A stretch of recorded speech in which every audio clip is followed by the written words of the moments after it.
Salut mes petits canards, on est ici pour faire de la façade, on va faire un tuto comment devenir façadier. Non, pas du tout. On va faire un tuto comment des particuliers, comment des non-professionnels de la façade peuvent éventuellement se lancer dans la façade. Vous savez que sur ma chaîne, j'adore le do it yourself. Eh bien, ce sera le but de cette vidéo, de vous montrer ce qu'on peut faire en la matière.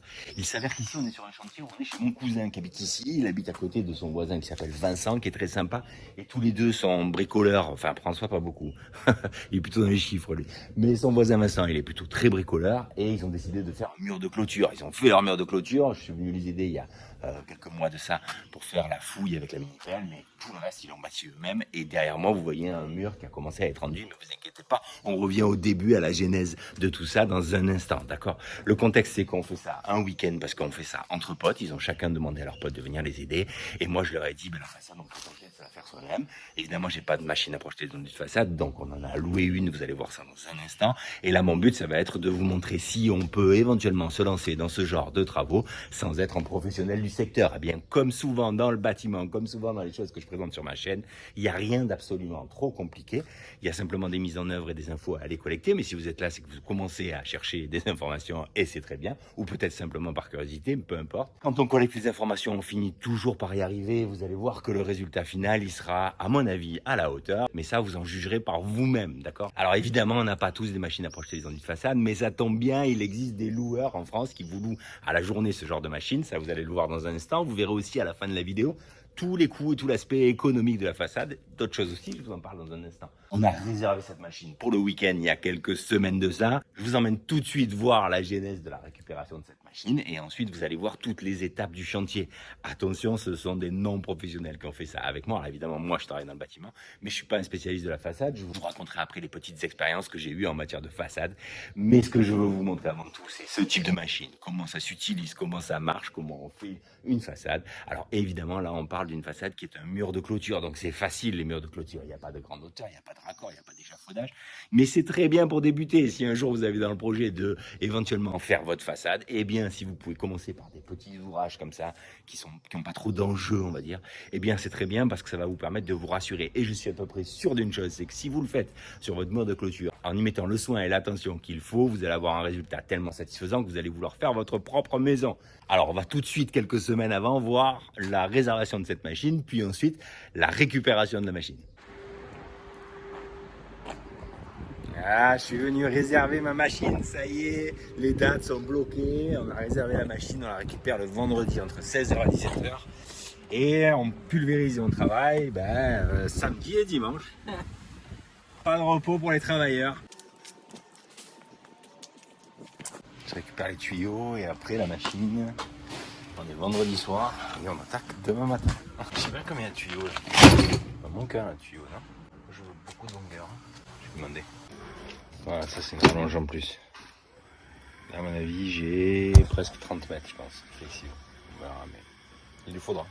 C'est celle-là ma machine, je pense. Il est en train de me la préparer. Bon, vous avez vu ces réserves d'eau là? Combien il y a de mètres cubes là-dedans? Chez ce genre de fournisseurs, ils font aussi des machines à transporter les chapes. Là, vous connaissez ce genre de machines? Ce sont des machines qui permettent de transporter les chapes de sable mélangées à du ciment, humidifié, directement en bas du chantier, tout en haut des immeubles. Il y a même des pompes comme ça qui sont capables de monter des dizaines et des dizaines d'étages. Transporteurs de chapes.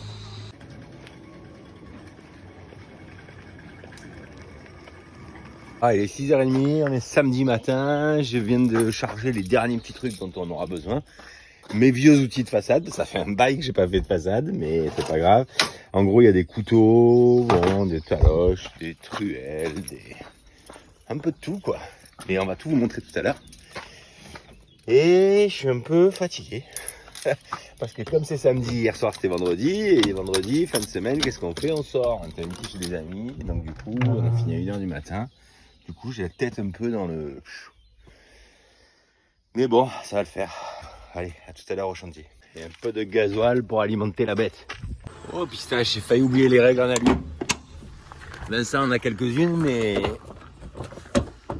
il nous en faut d'autres. Oh les escargots.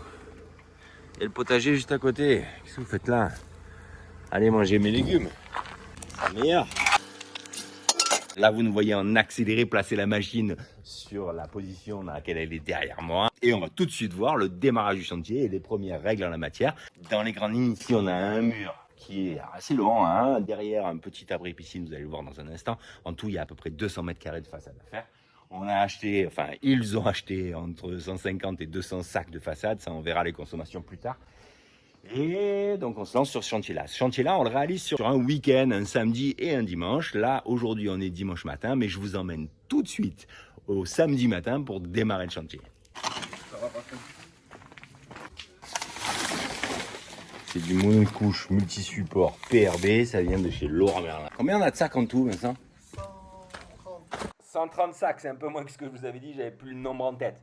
On a rapproché les sacs, enfin en tout cas une partie des sacs près de la machine pour pouvoir attaquer le travail et travailler dans de bonnes conditions. Les amis de mes amis arrivaient un petit peu au compte-gouttes au démarrage le samedi matin, donc c'est la raison pour laquelle j'ai pas pu faire beaucoup d'images, mais j'avais besoin de leur expliquer à chacun ce qu'ils devaient faire. On a déroulé là, les tuyaux et utilisé 100% des tuyaux parce qu'en réalité on avait une certaine longueur de mur, hein, donc on avait besoin de mettre la rallonge intermédiaire que vous m'avez vu récupérer chez le loueur. Là vous voyez Mathis en train de carchériser le mur, il le fait pour le nettoyer parce qu'il y a de la saliture de terre dessus. Il le fait aussi pour l'humidifier. Attention néanmoins de ne pas détremper le mur. Parce qu'un mur qui reçut au moment où on projette, ça peut être un vrai problème. Bon, je vous avoue que j'avais pas vu le mur avant d'arriver. Moi, j'avais juste fait la fouille avec eux. Et donc, du coup, quand même, il y a un petit morceau à faire. Derrière, il y a un petit local technique de piscine avec des arêtes, des tableaux à réaliser. Donc, en fait, il va pas falloir traîner non plus. Et là, la question que vous vous posez, c'est est-ce qu'on peut faire ça quand on est un amateur? Est-ce qu'on peut faire ça quand on est un particulier? Est-ce qu'on peut le faire soi-même? Alors, évidemment, ça va nécessiter un petit peu de la gestuelle, une méthode. Mais ce que je veux vous dire une fois de plus, et c'est d'ailleurs en grande partie pour ça que certains d'entre vous me connaissent, c'est que on peut le faire soi-même si on est motivé, si on a des potes qui peuvent venir aider, et ça sera le but de cette vidéo, de montrer qu'en fait, avec des petites règles de mise en œuvre, on peut arriver à un résultat. Attention, on ne parle pas là de faire une grande façade d'un immeuble de 5 étages, parce qu'il y a des particularités et des difficultés supplémentaires, mais des petits enduits de façade, des murs de clôture comme ici, ou une petite extension qu'on a fait chez soi et pour laquelle, s'il y a des petits défauts, on est prêt à les accepter, eh bien, on peut se dire qu'on peut faire l'apprenti façadier sur un chantier de maçonnerie. Et c'est ça que je vais essayer de vous montrer dans cette vidéo. Tu peux lui faire passer, Vincent, un voile d'eau sur le pied de ton mur. Il reste un peu de la salissure sur le pied du mur pour que ça tienne. Allez, tu refais une gâchette, tu commences bien par l'eau. Hein. Ouais. Tu te moques? Non.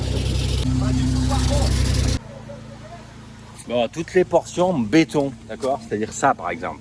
Ça c'est un poteau intermédiaire, d'accord, béton qui a été coulé de la même manière que le petit linteau là, ça a été imprimé avec un produit d'accrochage. Ça c'est important pour réguler la porosité du support, d'accord. Donc toutes ces portions là, elles sont non seulement imprimées avec un primaire d'accrochage, mais aussi elles vont être fibrées avec un rouleau de fibre qui est ici, important pour les micro-fissurations aux endroits où il y a des jonctions agglo et béton. Donc là, on place le treillis fibré, d'accord. C'est un treillis en fibre de verre et en fait, voilà, donc une petite couche à la machine sur les poteaux. On le maroufle dedans. Ça, c'est l'anti-fissuration dont je vous ai parlé tout à l'heure. Bon, là, les arêtes, on a fait le choix ici de le faire à l'économie. Donc en fait, on fait les arêtes à la règle en aluminium. On fait un bourrelet d'enduit sur l'arête, sur tout le haut du mur, là. Et ensuite, on place des règles comme là. Bon, c'est de l'approximation, mais c'est un mur de clôture. Ça permettra d'avoir des arêtes un peu plus nettes. Transmission de l'apprentissage.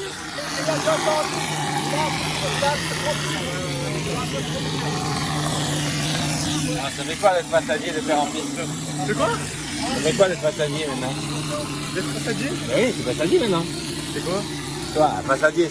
Ah, je savais pas que c'était ça, non. C'est un régal en vrai. À faire en vrai? Ouais. Après à tenir, il y a vraiment un truc à faire. Ouais. Ça va Vincent? Tu t'amuses bien?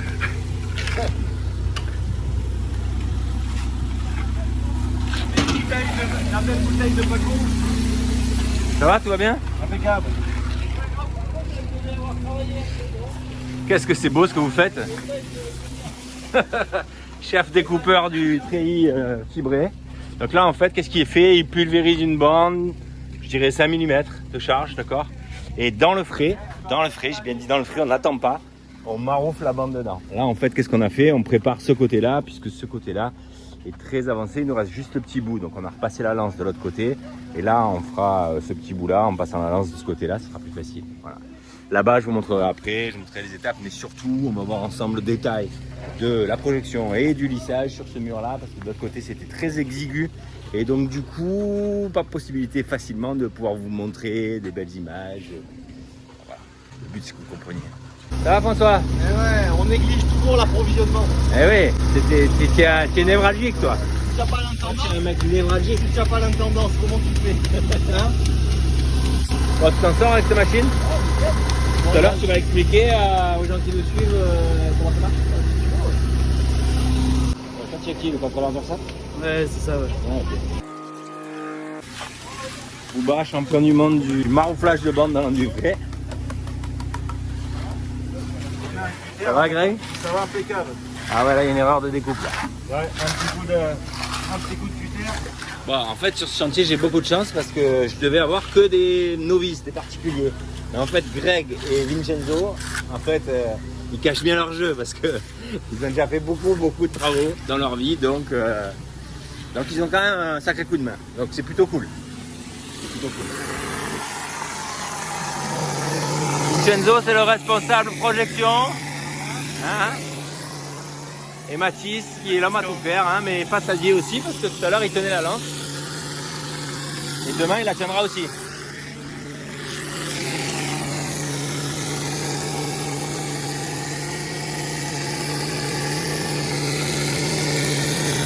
Voilà, il y a au moins 50 000 personnes qui vont devoir faire ça, donc applique-toi. Hein. Fais gaffe. Hein. Là, tu te débrouilles super bien.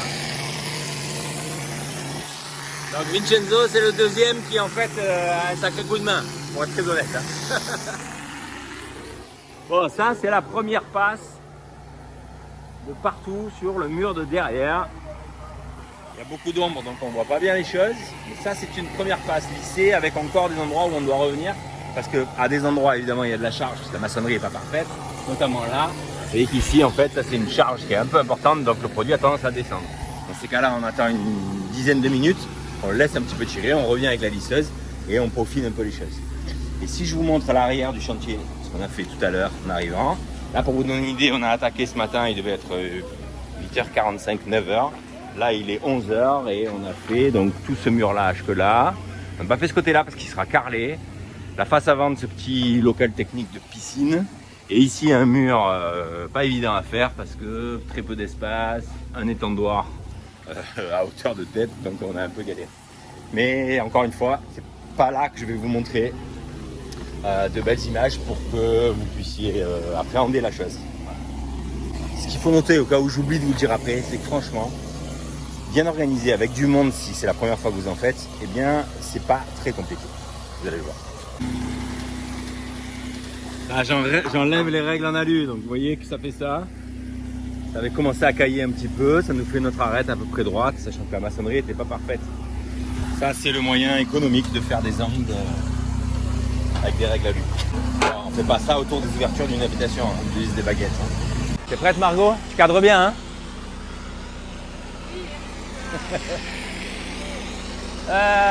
Alors, je vous montre un peu les étapes. Là-bas, il y a Vincenzo qui est en train de projeter.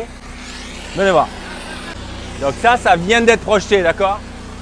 Donc pour l'instant, on laisse quelques minutes avant de l'attaquer parce que c'est vraiment frais, c'est coulant. Maintenant, je vous remontre un peu plus loin. Ça et ça sont des parties qui ont déjà été lissées avec une lisseuse en 60 cm de large. Pour moi, c'est le meilleur outil. Certains façadiers utilisent des règles à dresser. C'est bien la règle à dresser, mais c'est moins facile d'accès au niveau de la gestuelle et du bon résultat pour des gens qui n'ont pas l'habitude de faire de l'enduit de façade, clairement. Donc, si vous n'avez pas l'habitude, vous utilisez plutôt ce genre de couteau, un couteau de peintre de 60 avec des bords légèrement arrondis, je vous le montrerai après. Ça, évidemment, c'est bien pour faire un résultat satisfaisant, c'est pas bien pour faire un résultat absolument parfait. Une règle à dresser, eh bien, c'est la certitude et la garantie d'avoir un résultat parfait. Moi, je fais ça avec un couteau de peintre à 60 et je vous montre un peu les étapes. Ça a déjà été dressé une première fois, mais en réalité, il faut le faire en plusieurs étapes. Partons du début. Ici, Vincenzo, il a juste projeté, d'accord? Donc, je vais faire un premier dressage avec mon couteau.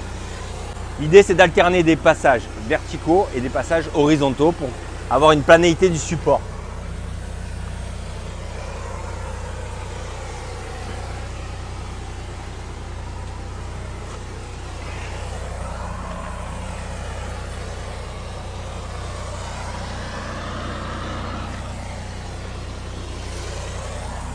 Donc là, vraiment, je passe vertical.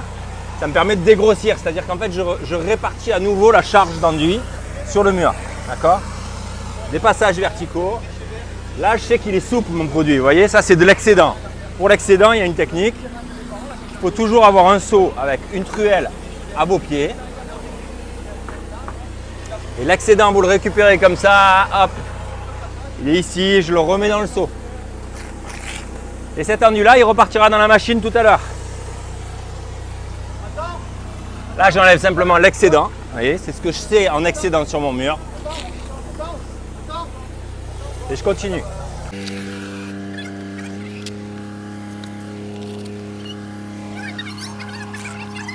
Là, j'ai fait un premier passage vertical avec mon couteau. Je vais commencer l'horizontalité. Mais l'horizontalité, c'est mieux 10 minutes après. Parce qu'en fait, là, le produit, il est encore très frais. Et quand on passe à l'horizontale, ben, il a tendance à descendre. Une astuce, c'est de tenir son couteau, non pas à la verticale comme ça, mais légèrement comme ça, pour anticiper le fait que l'enduit va tomber. Donc.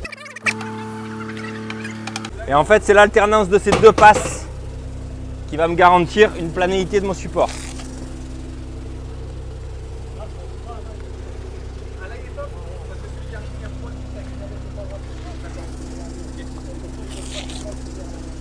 Et là, en fait, à ce stade, il est trop souple pour pouvoir finir correctement. Donc là, on va le laisser sécher 10 minutes et on va se retrouver dans la même situation qu'on a là-bas au bout. Venez, je vous montre.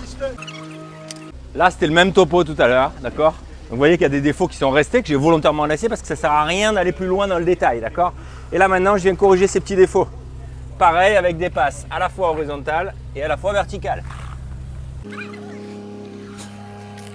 On ne laisse pas l'excédent sur le couteau, on le purge.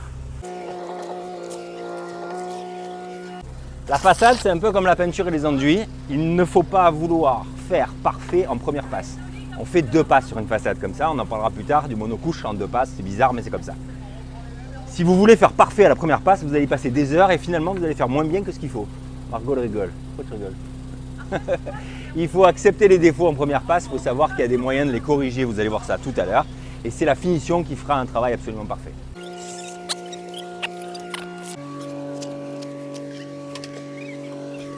Voilà. Là, vous voyez les bavures et tout, on s'en fiche, je les laisse, même ça, regardez. Ça, je pourrais tenter de l'enlever. Bon, ça, je pourrais l'enlever, hein, pour être très honnête. Mais je peux aussi le laisser, parce que vous allez voir au grattage, pas au tirage, mais au grattage, eh bien, en fait, on arrive à des résultats très sympas. Et là, c'est pareil, ça, c'est un côté qui a été fait tout à l'heure, comme vous m'avez vu le faire il y a un instant là-bas. Là où Vincenzo venait de projeter, bah, là, c'est pareil, on vient faire une petite finition. L'enduit est plus dur, donc c'est plus facile, on peut un peu plus s'appuyer dessus. Et je fais des passages pareils, verticaux, horizontaux, pour avoir un support parfait.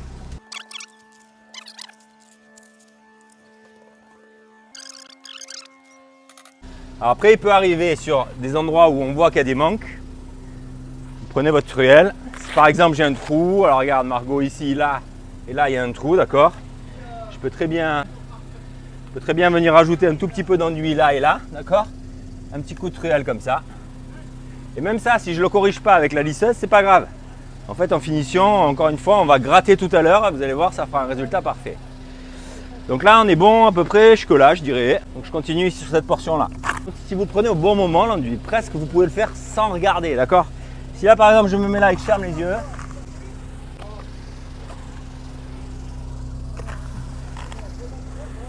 Je suis même pas obligé de regarder le support, en fait.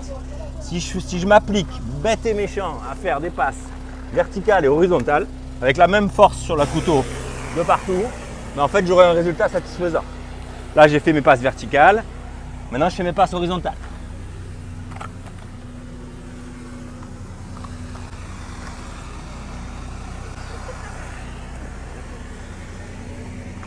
Facile la façade en fait, il n'y a même pas besoin de regarder. Ma foi. J'exagère un peu quand je dis qu'il ne faut pas regarder, hein, mais bon.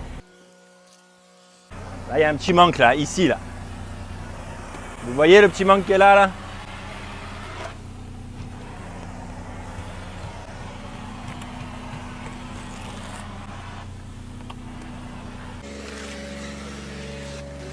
Alors, je dis horizontal et vertical, mais vous pouvez passer en diagonale aussi, hein. Là, vous voyez, là, l'enduit commence à être plus frais parce qu'en fait, en réalité, il y a un timing, là. On a commencé par là-bas et puis on est arrivé là. Donc ici, là, vous voyez que là, il y a une espèce de petite vague. Regardez, si je passe dessus, qu'est-ce qui se passe juste derrière? Ça recoule. ça c'est le signe que c'est pas le bon moment. Donc ça on le laisse tirer, on le laisse cailler et on y revient plus tard.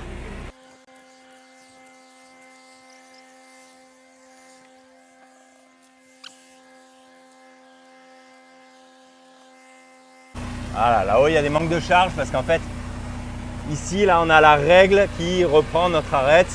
Et donc du coup à des moments le mur n'est pas forcément droit, donc la règle crée une charge plus importante d'enduit en haut. Donc toute la partie haute on va y revenir parce que comme j'ai plus de charge, eh bien il y a fort à parier que ça finisse par descendre. Okay, donc là on y laisse un peu de charge comme ça et on y reviendra tout à l'heure.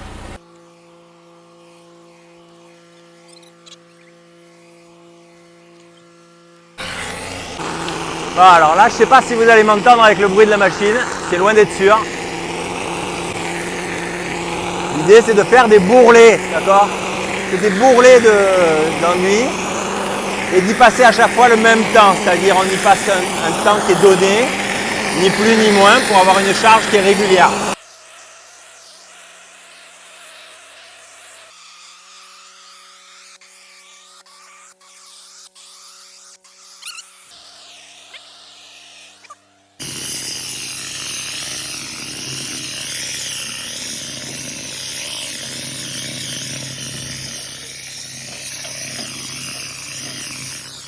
Un vrai petit singe le mec, hein.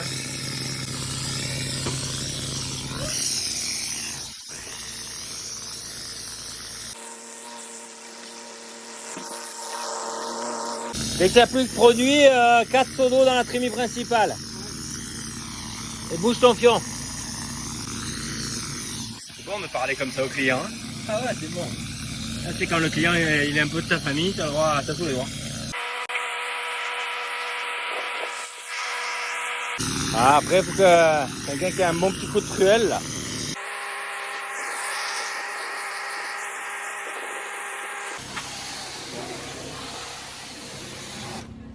Ça va?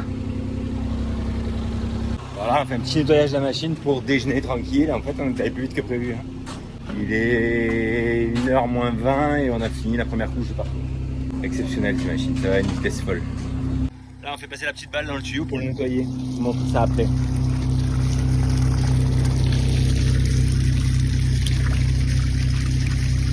Là, vous allez voir une balle arriver et de l'eau propre. En fait, on a mis la balle là tout au bout au niveau de la machine et elle va finir par arriver dans le tuyau. Là. En général, juste avant qu'elle arrive, il y a du sable. Voilà, là, il y a du sable, vous voyez, hop, la balle et de l'eau propre. Stop, François. Et là, maintenant, dans ce tuyau-là, qui est le petit tuyau, c'est le dernier morceau de tuyau qui est un diamètre inférieur. Vous voyez que là, je viens de mettre une petite balle. Donc, je raccorde ça à ça. Voilà, c'est raccordé. Et là, ça pousse la petite balle là-dedans. Et lui, boum, c'est parti là-bas. Voilà, et là tu coupes et on va manger. Bon, on vient de finir le café après la pause du déjeuner. Et donc là, ben voilà, là on a notre support, fin de première passe, d'accord. Je vais essayer de vous montrer un peu avec des lumières rasantes. On devine quoi? On devine toujours le spectre des agglos. Pourquoi? Parce qu'en fait, le mortier qu'il y a entre les deux anneaux, il est d'une densité, il est d'un matériau qui est un peu différent de l'agglo creux lui-même. Et donc du coup, le mortier ne va pas sécher de la même manière sur le joint et sur l'agglo. Donc ça fait toujours ça et c'est pour ça que vous auriez beau mettre une grande épaisseur de façade, si vous le faites en une passe, eh bien vous verrez toujours ces espèces de lueurs là qui consistent à deviner où est-ce qu'étaient les anciens agglos. D'accord? Là, l'étape d'après, c'est de prendre un graton. Un graton, ça va permettre de corriger les défauts. C'est là que je vous disais qu'il ne fallait pas en première passe être parfait. En fait, en première passe, ça ne sert à rien d'être parfait. On le corrige après. Il y a Vincenzo qui est en train d'expliquer à Mathis comment on fait. On va en profiter. Ça suffit, c'est tout. Comme ça, tu as coupé toutes les petites. Il y en a pas beaucoup. Voilà. Là, il gratte les défauts en fait, simplement. On va prendre un petit escabeau pour gratter l'arête aussi. Alors, une fois que le mur est gratté, ça donne ça. On voit qu'il y a des différences mates et brillantes. Brillante, c'est là où on n'a pas gratté. Et mat, c'est là où ça a été gratté. Mais en réalité, c'est l'occasion justement de venir retrouver un support qui est parfait. Parce qu'en fait, c'est plus facile, ouais, j'arrive, de gratter que de lisser. Absolument parfait.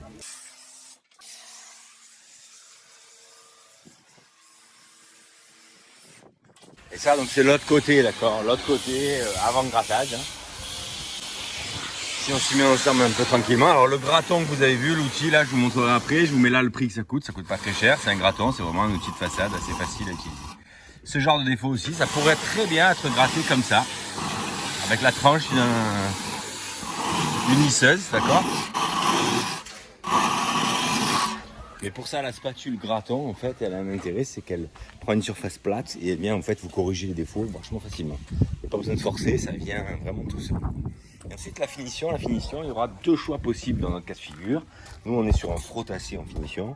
On aura le choix de la frotasse taloche éponge et de la frotasse polystyrène. Ça, on va en parler plus tard. C'est une histoire de teinte, de finition qui est légèrement différente dans un cas comme dans l'autre. C'est très proche, hein. Ça ne veut pas dire que c'est les deux seules finitions qui existent en matière de façade. Il y a plein de finitions qui existent. Il y a la finition grattée, la finition grain, il y a la finition grain semi-écrasé. Enfin, voilà. Ce qu'on fait le plus aujourd'hui, c'est ça, c'est derrière moi, c'est une finition frotassée. Ça a été fait a priori avec une taloche éponge. Et ça peut aussi être fait avec une taloche polystyrène. Ça donne un côté un petit peu plus brillant, un petit peu plus net, je dirais, que la taloche éponge. La taloche éponge, c'est un peu plus mat. Voilà. Donc là, on va gratter de partout et on va se décider si on fait un petit bout de deuxième passe aujourd'hui ou si on attend demain comme c'était prévu au départ. Parce qu'au départ, on avait prévu simplement de faire une première passe de partout. Voilà, on va voir ça. Et puis, on va corriger les petits défauts, évidemment. Hein. S'il y a un petit manque quelque part, un petit boss qu'on n'a pas le temps de faire quand on est avec la machine et qu'on fait le gros, eh bien, on le fait maintenant dans des moments où on a un peu de temps pour pouvoir le faire. Allez, regarde là, avec la lumière rasante. On a la patronne qui nous surveille, faut faire gaffe. Pas dire de conneries du coup. Lumière rasante, on en profite et on se fait un petit peu de graton. Le graton c'est ça, d'accord. Alors moi j'en avais acheté un de 10 mm ou 8 mm. Et là François il vient d'acheter un 15 mm. Bon, c'est pareil, c'est la même chose. Là l'idée c'est que l'angle là-haut on l'avait rechargé par le dessus. Là. Vous m'avez vu faire le singe par-dessus le mur. Donc là c'est pareil, on va venir. Mais là il est encore un peu frais là. Je suis volontaire. Ouais, je suis volontaire. Alors qu'est-ce qu'on a dit? On a dit qu'on faisait... On nettoie la machine. Allez.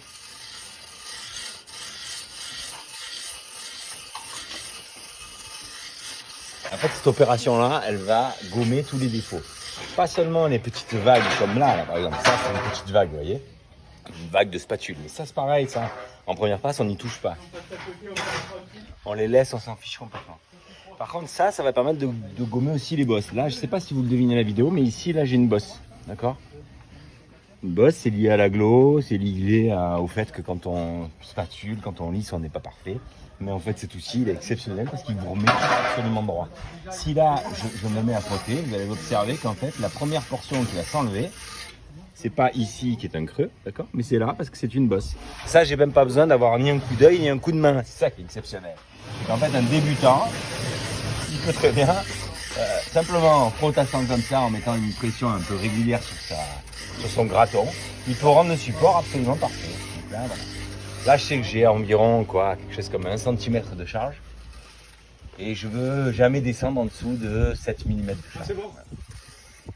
Là, c'est un peu frais. Hein. Je le fais parce que je veux pouvoir vous montrer avant de partir. Mais j'attendrai que ce serait pas très mal. Donc voilà, là, le fait de passer, je vois qu'à chaque passage, en fait, je viens complètement gommer les bosses. Finalement, on ne redémarre pas la machine. Là. Vous entendez derrière moi le Karcher. On remet un coup de nettoyage sur la machine, comme ça on est sûr qu'elle est absolument nickel. Pour l'arrête, là j'y vais vraiment en douceur. Et à vrai dire, il vaut mieux attendre. Ah, à vrai dire, là il faudrait un peu attendre encore. Ah, ici à la fin, on va démarrer là. Voilà. Et là, en fait, sur cette portion-là, j'ai un support qui est plat, qui n'a pas de bosse, d'accord? Et donc, du coup, demain, ça sera très facile de revenir, de pulvériser environ 5 mm de produit sur la façade, exactement de la même manière que ce qu'on a fait aujourd'hui, sauf que c'est une charge moins importante. Et sauf aussi que le support, il est parfait derrière. Donc, en fait, c'est beaucoup plus facile à projeter, c'est pareil, mais c'est plus rapide à projeter parce qu'on projette moins en quantité. Et de deux, c'est plus facile à relisser derrière et ensuite on le talochera, ça vous verrez tout ça demain. Là, par exemple, pareil, c'est une bavure là, c'est une bavure de spatule qui a dégueulé, on l'a pas vu, on l'a pas repris, c'est pas grave. On la laisse sécher parce que là c'est encore un peu frais. Mais ça, au graton, ça part en 2 secondes. Là, tout ça, ça a été gratté. Ok.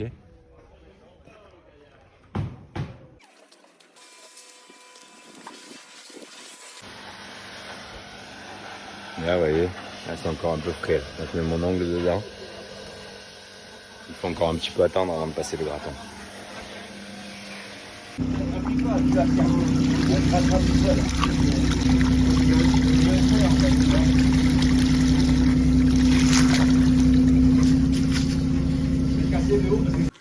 Bon, ça gratte, ça nettoie. Ce genre de petit endroit là.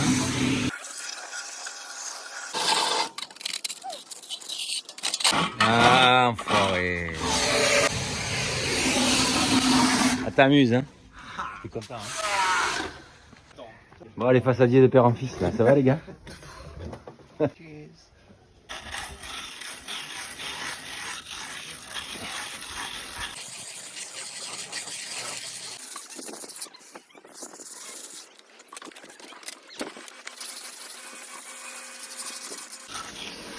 Alors évidemment, on gratte tout dans l'ordre dans lequel on l'a fait, hein, parce que tout tire à la même vitesse, enfin, sauf s'il y a une grosse portion au soleil. Mais globalement, ça tire au fur et à mesure, dans le même ordre qu'on l'a projeté.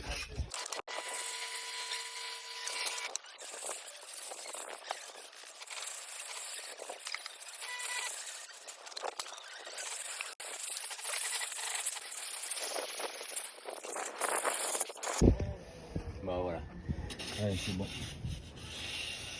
Terminé pour aujourd'hui. Il est 3h, 15h50. Voilà. Demain matin, les amis, je vous explique comment elle marche la machine. Vous allez voir, c'est hyper intéressant comme machine. J'adore ces machines. Alors, je vous l'ai dit, c'est des potes à mon cousin et son voisin qui viennent nous aider. Il s'avère que le samedi, on a eu 2 gars qui, quand même, avaient de la ressource. Aujourd'hui, c'est différent. On a d'autres personnes qui viennent les aider parce qu'évidemment, ils n'ont pas sollicité leurs amis 2 jours de week-end. Il ne faut pas exagérer. Il n'y a qu'à moi qu'on le fait. Mais enfin, moi, je serais payé quand même, hein, en toute transparence. Mais c'est pas grave. C'est relativement sympa à faire. J'adore faire ça. J'explique un petit peu la méthode. Tout le monde le fait dans la bonne humeur. Ça a vraiment un côté très sympa parce qu'en réalité, il y a une super bonne ambiance. C'est assez drôle et ça me plaît beaucoup d'expliquer à des gens comment faire quelque chose.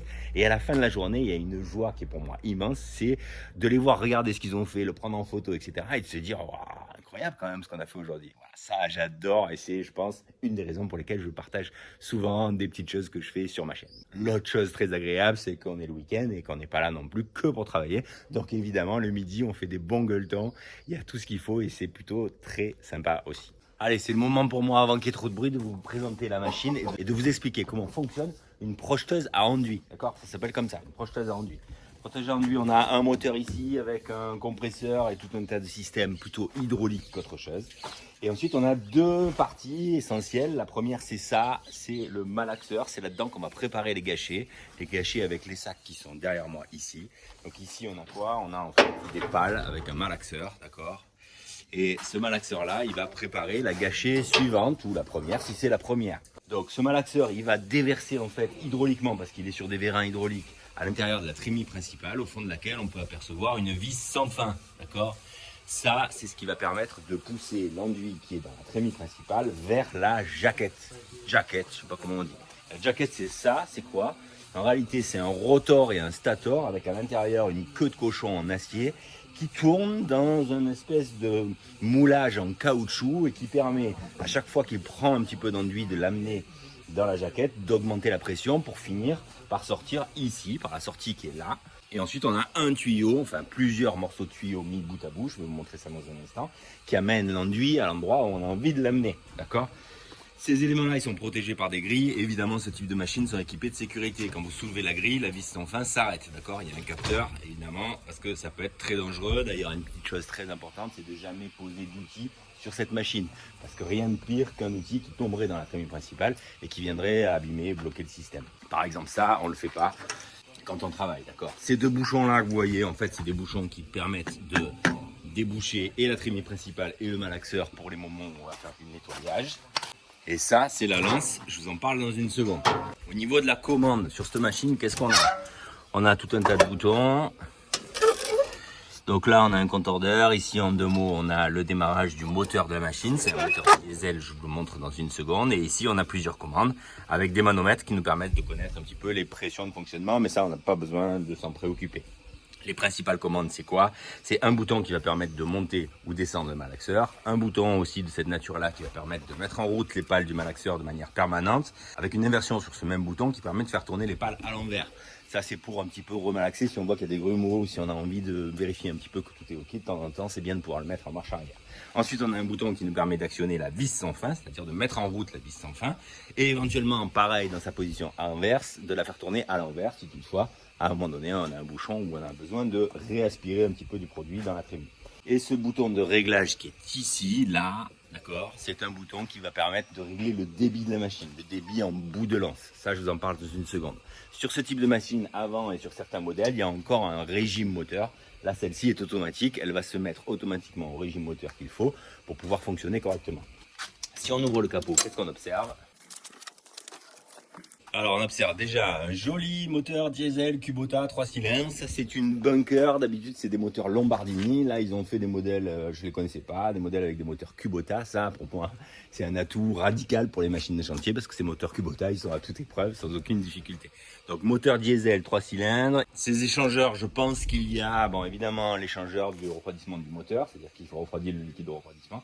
Et je pense aussi, vu la largeur, qu'il doit y avoir peut-être un échangeur qui refroidit l'huile hydraulique. Le réservoir d'huile hydraulique, un compresseur parce que la projection se fait par 2 paramètres. Le premier, c'est la machine qui pousse à une certaine pression. C'est environ 10 bars dans le tuyau. Et une pulvérisation d'air comprimé, juste, vous allez voir ça dans un instant, juste sur la lance. Une pulvérisation d'air comprimé qui va donner de la vitesse à l'enduit à la fin pour venir se projeter et se claquer sur le mur. Parce que c'est ça qui fait que c'est durable. Okay, batterie, et puis de l'hydraulique. Bon, ça, c'est le fonctionnement de la machine. Voilà. Ces jaquettes, c'est une pièce d'usure sur ces machines, évidemment. Elles sont à changer si vous avez votre propre machine. De temps en temps, au bout d'un certain nombre d'heures que je ne connais pas, il faut les changer. Ça vaut, à l'époque, je crois que ça valait 250 balles, un kit rotor-stator pour ce type de machine. Ensuite, on a en gros 30 mètres de tuyaux répartis en 3 longueurs différentes. Un premier flexible qui a un embout un peu plus gros parce que c'est sorti de jaquette, d'accord, qui vient jusque là-bas au bout. Ça arrive ici. Là, une rallonge à nouveau dans le même diamètre. En gros, c'est du 50, d'accord, qui vient jusque là, qu'on n'est pas obligé de mettre, hein, cette rallonge. Ce n'est pas après de la longueur de travail dont vous avez besoin. Là, nous, on avait vraiment besoin de 30 mètres parce qu'on a des grandes longueurs. Et ensuite, un dernier morceau de flexible qui, lui, est plus petit, de 40 mm environ de diamètre. Et lui, il arrive au bout ici. Et au bout ici, qu'est-ce qu'on a? On a 2 choses. On a la sortie de la machine, donc ça, c'est l'enduit qui arrive par là. Et ici, très important, l'air comprimé. Il y a une petite manche à air, vous voyez, qui suit mon tuyau et qui vient jusqu'à la machine qui, en réalité, est raccordée ici. Avec cette vanne-là. Ça, c'est l'air comprimé. Ça, vous allez devoir comprendre quelque chose avec ce type de machine par rapport à la lance que je vais vous présenter maintenant. La lance, c'est ça. On va regarder comment ça marche. Ah, je vous présente Mathis. Coucou. Novice en la matière. C'est lui qui aujourd'hui va projeter, enfin, en tout cas, une partie de la journée, je pense. Tu as déjà fait ça, évidemment. Ah, plein de fois. Il n'a jamais fait ça, mais je vais l'expliquer. Et du coup, là, je vais lui expliquer le fonctionnement de la lance. Ça me permet aussi de vous expliquer en même temps à vous. Alors, viens, Mathis, tu vas tenir le téléphone. Alors, tu regardes ce que je fais comme si tu voulais comprendre, toi, parce que de toute façon, tu as besoin de comprendre. Ouais. Allez, alors je t'explique maintenant comment ça marche une lance à projeter, parce qu'il y a un truc à comprendre, c'est que cette machine-là, elle va démarrer en projection, démarrer à pousser de l'enduit, c'est-à-dire que la vis sans fin va se mettre à tourner, seulement si on le demande en bout de lance, parce qu'évidemment, l'applicateur qui est en train de projeter sur le mur, il a besoin de temps en temps d'arrêter la machine et de pouvoir couper la projection parce que sinon, évidemment, ça pose problème. S'il devait de loin dire à son collègue qui est à la machine, arrête la machine, enfin, ça ne pourrait pas fonctionner. Donc, c'est pour ça, Mathis, que tu vas pouvoir arrêter à distance la machine, la projection, d'accord. Pour l'arrêter, il y a une chose qui est assez bien faite, c'est qu'en réalité, c'est l'air comprimé qui dicte à la machine de démarrer ou pas la projection. C'est-à-dire, la machine, elle pousse de l'air comprimé en permanence. Si l'air comprimé est ouvert en bout de lance, elle comprend qu'en fait, on demande du produit. Donc, la vis sans fin démarre. À partir du moment où vous allez fermer l'air comprimé, eh bien, la machine va s'arrêter de pousser. Ça va pouvoir permettre de s'arrêter et de reprendre ensuite. L'air comprimé, c'est ça. C'est cette partie-là de la lance. Ok ? On observe 2 vannes, d'accord ? Une vanne principale qui arrive depuis la machine, parce que la machine pousse ici. Et cette vanne, elle ouvre ou elle ferme le général d'air qui arrive à la lance. On a une petite vanne accessoire. Ça, c'est rarement utilisé, mais c'est utilisé en fait quand on veut supprimer l'effet pulvérisation en bout de lance. Donc cette vanne-là, en réalité, quand on travaille, elle est fermée. Et quand on va ouvrir cette petite vanne d'air comprimé, eh bien en fait, on va avoir pour conséquence de démarrer la machine et de commencer à pousser l'enduit. Vous allez voir à l'intérieur comment ça marche, c'est très intéressant. Dernière chose, sur la lance, il y a une vanne. Alors là, on a perdu la petite manette, on est en train de la chercher, elle doit être par terre quelque part quand on a fait le nettoyage. On a perdu l'écrou. Bon, ça c'est une vanne de plomberie, hein, vous la reconnaîtrez, absolument classique. Il existe des vannes spéciales façade, mais le plus souvent on finit par mettre des vannes de plomberie parce qu'elles coûtent beaucoup moins cher. Bon, là le loueur, je ne sais pas ce qu'il nous a mis, peu importe. Ça c'est une vanne de plomberie classique, elle est fermée, ouverte, et ça permet aussi de pouvoir arrêter le produit. Attention cependant, il ne faut pas fermer la lance et continuer d'avoir l'air comprimé qui est ouvert, sinon la machine continue de pousser et en poussant la pression augmente dans le tuyau et c'est souvent comme ça qu'on risque de faire des bouchons dans le tuyau, c'est-à-dire que si on met trop de pression, il y a des moments où s'il fait très chaud et dans certains cas ça peut créer des bouchons. Donc l'idée c'est que quand on projette, Mathis, quand tu veux t'arrêter, en général tu as toujours un seau qui est à tes pieds, Ouais. donc tu es en train de projeter, tu te mets dans le seau pour plus de confort et pour pas en mettre de partout et pas mettre une surépaisseur sur le mur, ok. Et là, ton premier réflexe, ça doit être de fermer la vanne d'air. Donc cette vanne d'air qui est ouverte là, hop, tu vas la fermer. Ouais. À partir du moment où tu vas la fermer, la machine va arrêter de pousser. Ça, c'est instantané, d'accord. Par contre, comme il y a une très grande longueur de tuyau, il y a de la pression dans ce tuyau. Donc l'enduit va continuer à couler par là, d'accord. Donc c'est pour ça que une fois que tu as fermé la vanne d'air, tu vas prendre la vanne qu'on va retrouver d'ici là, et là, hop, tu vas fermer en te mettant à 90 degrés, ok. Ouais. Et là, ta lance, elle arrêtera de pulvériser, ok. Dernière chose à comprendre. De moustique. Dernière chose concernant les lances, eh bien on va se concentrer sur qu'est-ce que c'est cet air comprimé. Là ici on a une petite collerette qui tient une buse. Alors ça les buses il en existe de tous les diamètres. En réalité c'est ce petit trou que vous voyez là, ça c'est une pièce d'usure qui doit se changer de temps en temps quand elle est trop usée. Là nous on utilise une buse de 10 mm, c'est lié au produit qu'on utilise et en général les fabricants de produits vous disent quelle buse utiliser. 10 mm c'est le plus courant, 10-12 si vraiment on est des champions et qu'on veut aller très vite. Ça c'est la petite buse qui vient en bout de lance. Si on observe bien à l'intérieur, qu'est-ce qu'on a? On a en fait un tube autour, là il y a l'enduit qui arrive et au milieu ici en réalité c'est une petite buse qui est l'air comprimé de la machine. Donc qu'est-ce qui se passe? Cette petite buse elle est environ à 1 cm de l'arrière de la buse en plastique qui est ici.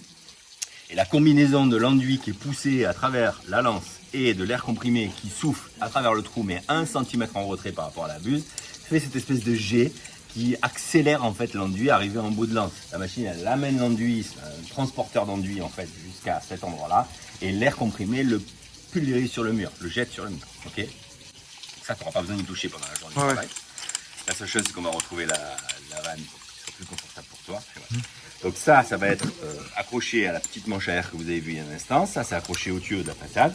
Ce qu'il faut toujours que tu aies toi en tête, c'est de, quand tu pulvérises comme ça, c'est de regarder cette petite vanne une petite seconde avant de vouloir couper, d'accord. Tu la regardes, tu sais où elle est, tu as fini ton travail, tac, tu te mets dans le seau, boum, tu fermes la vanne. Ouais, c'est là où je me concentre le plus, ça, parce que... Là, elle est ouverte, hop, tu fermes la vanne, et là, s'il se passe 2 secondes, c'est pas grave. Tu vas remplir le seau, mais le contenu du seau, on va le remettre dans la machine, d'accord. Par contre, tout de suite après, hop, tu viens fermer ta vanne. Ok, ouais. Bon, voilà, il n'y a plus qu'à. Il n'y a plus qu'à. Bon, François, c'est le responsable machine. Il va nous la démarrer. On va montrer un peu comment on fait pour l'amorcer. Première étape, c'est on envoie de l'eau dans le tuyau pour le graisser. Enfin, le graisser. Je sais pas si on dit ça comme ça. Hein. Vas-y, François. On t'admire.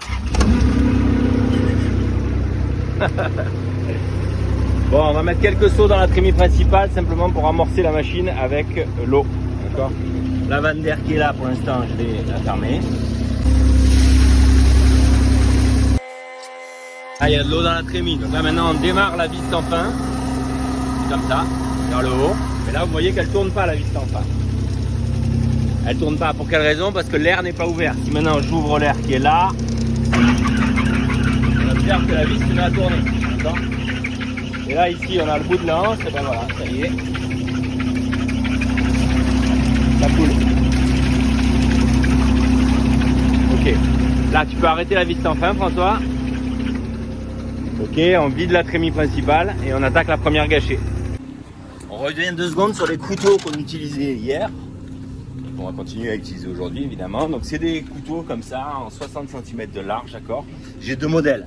Le premier que j'avais acheté, il a un manche en bois et une lame, en fait il marche bien. La seule chose à vérifier en fait, voilà, c'est que le fil reste droit.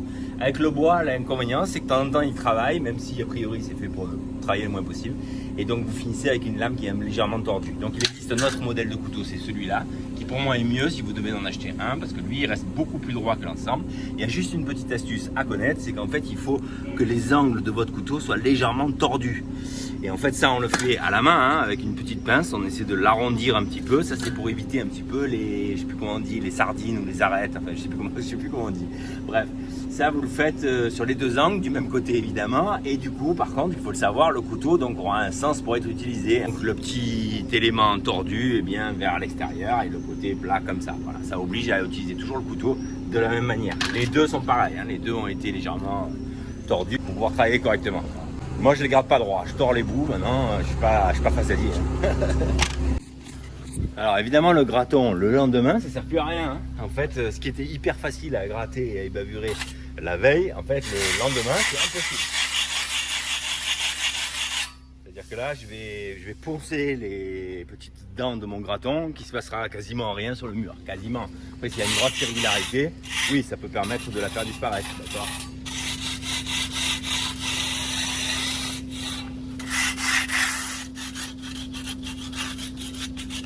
Ah Vincent, viens, on va préparer ensemble les taloches en polystyrène. Vincent, non, je vous parlais tout à l'heure. Hello.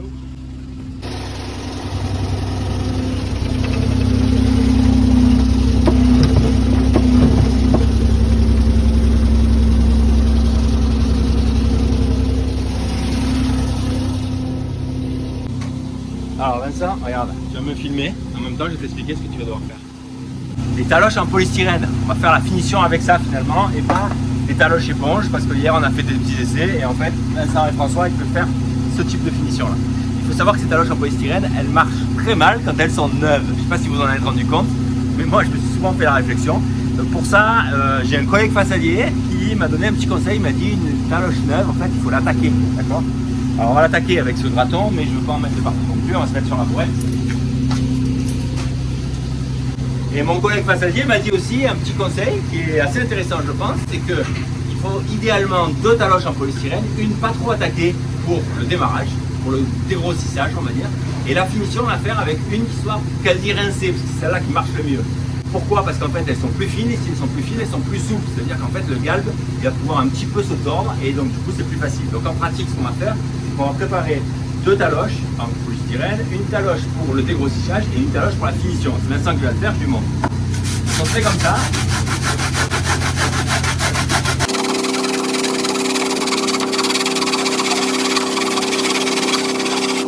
Quand on a fait ça, on lui fait légèrement moins sur les bords pour éviter d'emporter en fait. Voilà, celle-là pour moi elle est prête à dégrossir et celle de finition on la grattera un petit peu plus pour qu'elle soit plus fine et qu'elle soit un petit peu plus souple. Bon, ça c'est l'astuce de mon pote. Je dirais ce que j'en pense à la fin parce que moi je l'ai jamais fait, si ce n'est que à l'époque ce que je faisais c'est qu'en fait je les usais sur un mur sec avant de les utiliser, ça me permettait d'avoir l'impression de mieux travailler et c'est lui qui m'a donné cette astuce. Merci Marc.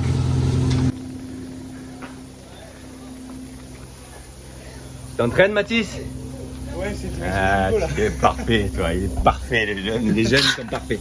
Bon alors là on recommence simplement ici là, parce que le fond on l'avait légèrement taloché hier soir. Et donc on commence ici on est derrière les bambous, c'est un endroit complètement invisible donc on n'a pas besoin de reprendre tout le mur. Et on y va tranquille, tu t'inquiètes pas, on fait ça tranquille et ça va le faire. Hier Mathis il a pulvérisé 5 minutes, là ce matin on a refait une petite formation comment ça marche, on va voir comment il s'en sort. Allez vas-y. Alors là quand tu vas démarrer, en fait ce qui va se passer c'est qu'il va d'abord cracher de l'eau pendant 5 minutes ce tuyau, enfin pas 5 minutes, pendant 40 secondes. Okay, le temps que l'enduit arrive, donc tu restes dans la terre, dans les bambous, tant que c'est de l'eau. Dès que c'est de l'enduit tu te mets un peu là pour laisser passer un petit peu l'eau mélangée à l'enduit. Et dès que je te dis top, hop, tu te mets à projeter sur le mur. Okay. Et attends, juste pour le... comment on dit? Ouais. À quel point je suis approché? Bah voilà, alors la finition là pour l'instant tu vas te mettre voilà, 15 cm, ça devrait suffire. Après ici c'est galère. Eh ouais c'est galère, je vais te tenir les fils un petit peu pour le démarrage, d'accord? Allez vas-y, démarre dans les bambous pour faire chasser l'eau. Ah, donc là tu ouvres voilà, la vanne, très bien, impeccable, et l'air, impeccable.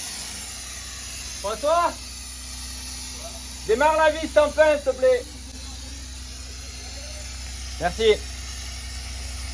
Donc là tu devrais voir de l'eau sortir d'abord, et ensuite le produit. Et dès que c'est le produit, tu te mets dans le seau. Voilà. On vous dira pour le débit.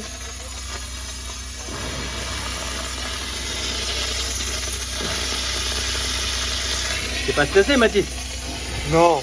Bah, faut pas hein. Franchement c'est cool hein. Non, oui, on va le prendre cool hein. Pour le début là-haut. Voilà, ça va le faire. Je vais te tenir les fils, on a les fils là des l'étendoir. Sinon ça serait trop facile, tu comprends? Et puis tu commences à l'endroit le plus difficile. Donc Voilà. après, ça sera facile Moi, après. je serai plus tranquille après. Ouais, exactement. On va pas tarder. Denis, ça va? Dans 2 minutes, là, dès qu'il a démarré, je t'explique ce qu'il faut faire à la lisseuse. Ok. Toi, tu seras responsable lisseuse avec moi. Ouais, ça va, nickel. Un peu dans le seau. Là, j'ai une partie un peu mélangée avec l'eau. Là, je laisse ça mal, attends, je coupe le fil et ensuite t'attaques. Allez, quand tu veux, t'as pas la pression.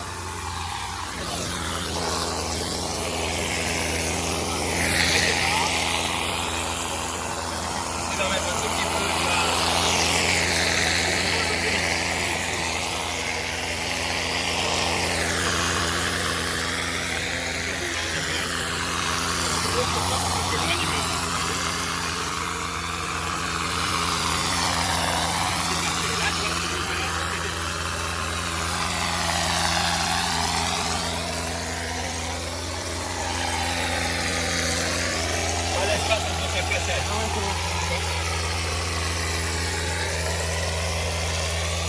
À gauche. Si tu veux bien faire le haut, même si tu es un peu en diagonale, c'est pas grave.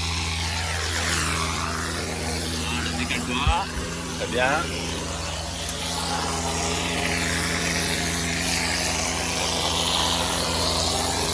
Ah, c'est les premiers instants. Hein. Là, tu commences à être pas mal, là, tu vois. Là, tu me plais. Là.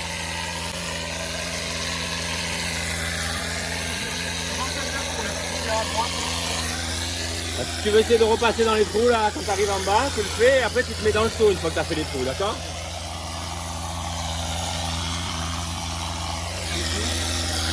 Vite fait, vite fait.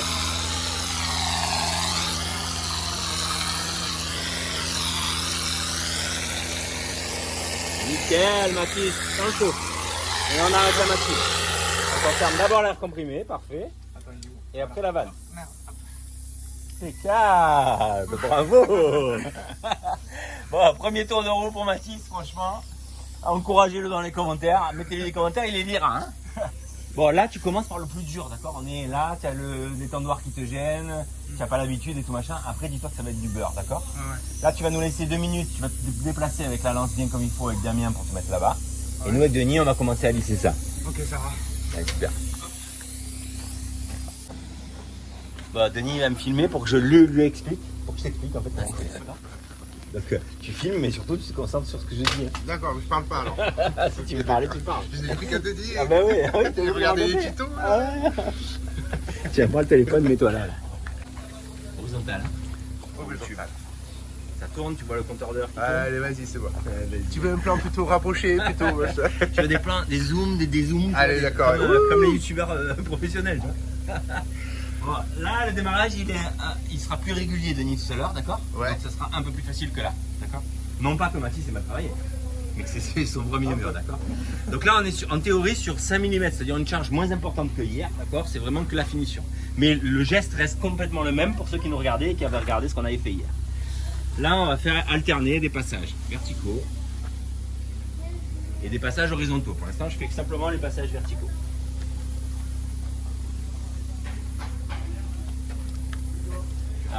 Damien? Ah, Damien, il est allé pour le seau. Est-ce qu'il y en a un qui peut m'amener un seau et une truelle? Je peux demander? Alors là-haut, c'est un peu dur parce que je suis un peu court sur pattes, là, d'accord, Denis? Mais tu te préoccupes pas de ça. Mais l'idée, c'est ça, Denis. En fait, on fait des passages horizontaux, des passages verticaux. D'accord? Ok. Là, bon, c'est bien, on vient le noyer parce qu'en fait, c'est une reprise là. Ce côté-là, il a déjà été tadoché hier. Okay.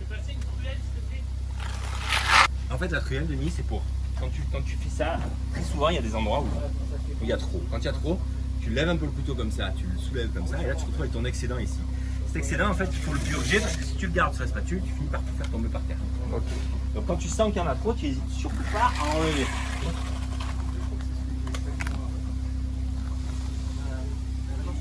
Là, le haut, j'ai du mal à le faire parce que c'est trop haut.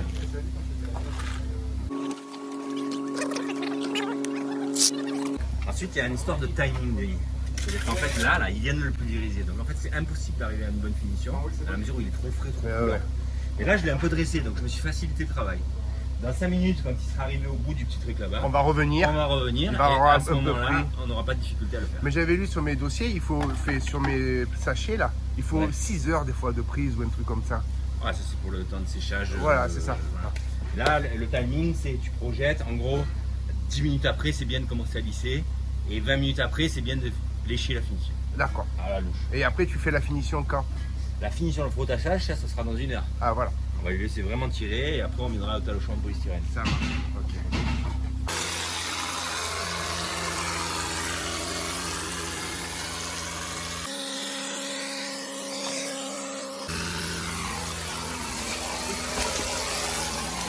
Ça va?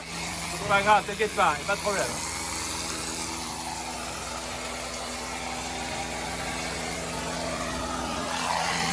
On ne mettra pas, c'est la comme tu casses la boîte.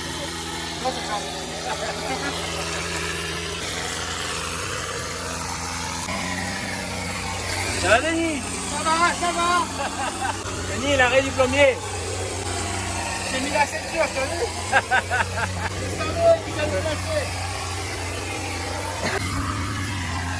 Attention, il sera là derrière toi, d'accord? Ouais, je fais le haut et après tu te mets dans le seau. Allez, c'est bon. Regarde là, il y a un manque là. Allez, c'est bon, dans le seau. Salut Vincent. Salut. Et Denis, c'est quoi ton métier dans la vie? Je suis infirmière. Et comment tu as appris à faire les façades comme ça? Oh ben c'est, on va dire que c'est naturel chez moi. Ah, mon café, merci. Ah il est mien, il est mien. Attends, mais... Ah, Denis, non, pas de café pour Denis. François, t'as mis un masque? On en est où? T'as mis un masque, les EPI, c'est bien. Il bosse un peu ou pas? Il bosse un peu ou pas? Bah, là, on discute tranquille. Hein. Ah, on est bien là. Tiens, tu me filmes, Denis? Horizontal, pardon, excuse-moi. Je referai plus l'erreur. Bon, là, tout à l'heure, vous m'avez vu faire les passes verticales, mais c'était vraiment trop mou. Là, on revient dedans. On est quoi, 10 minutes après, Denis? Ouais, un quart d'heure. Un quart d'heure après. Allez. Donc là, c'est pareil, on va reprendre nos passes horizontales et verticales et vraiment l'excédent, on va l'enlever parce qu'au début, on a été trop généreux sur la projection. En fait, si on l'enlève pas, on se tire une balle dans le pied parce qu'on va passer encore plus de temps à le faire. Et comme c'est pas le corps d'enduit, c'est pas l'enduit qui va assurer l'étanchéité du mur, d'accord? Parce que c'est celui qu'on a fait hier. On est vraiment dans une logique de dire on met simplement 5 mm pour la finition. Et plus vous allez mettre de charge, plus longtemps il va falloir attendre pour faire la finition aussi. Donc c'est pas bon dans le timing du chantier parce qu'en fait tout le monde doit se suivre un petit peu dans le principe. Donc là j'enlève simplement l'excédent.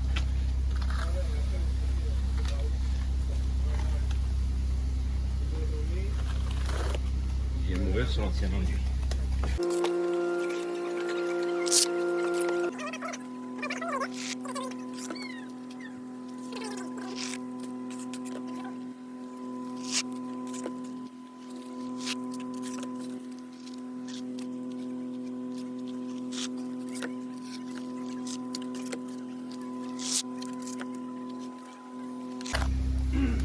Ah, on entend François. Ça ralentit là. Ah, on a été un peu trop généreux au début, du coup on perd un peu de temps là. Mais t'inquiète pas patron, hein, ça va le faire. T'inquiète pas. Et puis on préfère commencer chez le voisin que chez notre ami quand même. Hein. Ah oui, on commence côté Vincent. Ouais. Et ouais, que si on fait des conneries. Hier on a dit la même chose parce que en fait ici ça se verra pas ce côté là. Surtout chez moi. Allez, dernière passe verticale.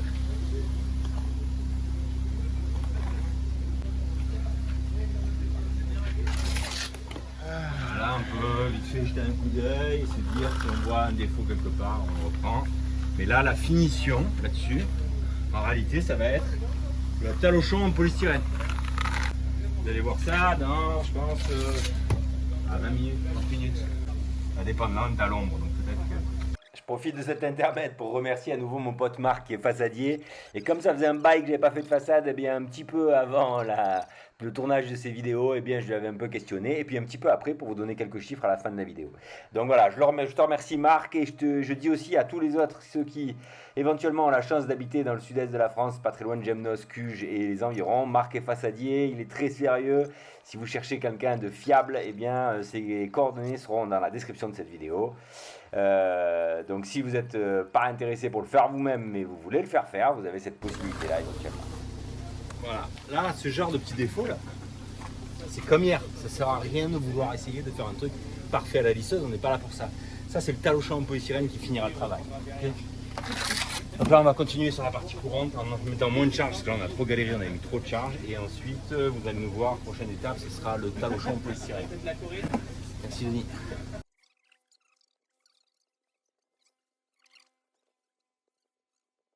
En fait, c'est vraiment des étapes successives de prise au niveau de l'enduit qui permettent, en repassant, d'avoir un travail de mieux en mieux. Là, franchement, les mouches. Si je ne le faisais pas et que j'attaquais simplement ça avec mon talochon en polystyrène, j'aurais un bon résultat quand même. Mais je vous le montre juste pour vous dire que si vous êtes inquiet parce que vous n'êtes pas arrivé à avoir une belle finition au premier passage, n'hésitez pas à y revenir un quart d'heure après, vous aurez beaucoup plus de facilité à avoir un meilleur résultat. Ça a l'air vachement concentré. Ça surprend du coup. C'est quoi ton rôle? Tu t'occupes des afro-terres, c'est ça? Exactement.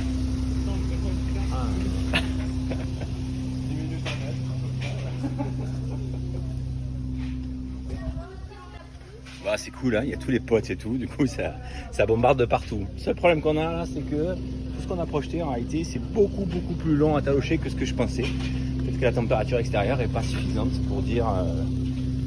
Enfin bref, dans ce que je vous ai dit tout à l'heure, en termes de timing, c'est a priori là, aujourd'hui sur ce chantier, plutôt, je dirais 1h30 avant le talochage en polystyrène que une demi-heure ou 3/4 d'heure, je sais plus ce que je vous ai dit tout à l'heure. Et le responsable projection qui a disparu. On cherche le responsable de la machine, là, je sais pas. Ah, tu es en pause, c'est ça? Ah, il y a des lignes aussi. Alors, on y va? On est bon? On va sur le corps? Ça va les gars, je ne dérange pas trop. On va projeter avant le déjeuner. Ah oui. Après on déjeune et après on taloche. Est-ce que tu veux que pendant qu'on taloche, on va perdre le temps? Il fume. Allez, on y va. Il son masque. Allez, parti. Alors. Donc on va talocher là-bas. Ouais, on part de là-bas et on va jusqu'ici. Et après on aura le droit de manger si ça n'a pas tiré. De l'autre côté.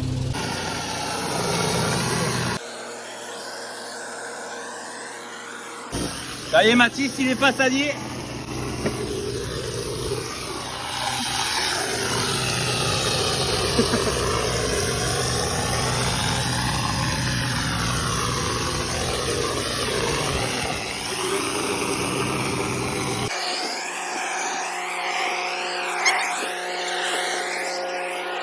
Ah, l'infirmier!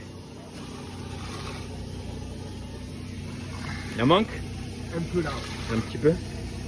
Tu veux qu'il revienne mettre les nichettes? Je vais revenir mettre les nichettes si tu veux. Allez.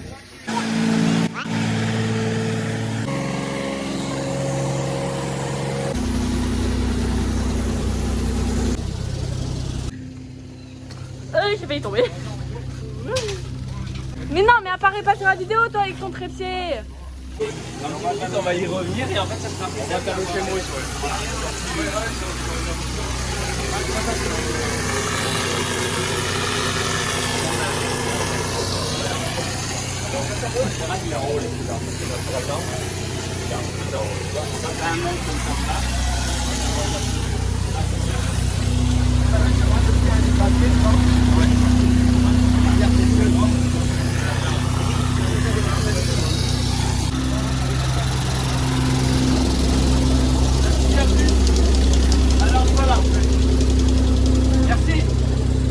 Yes.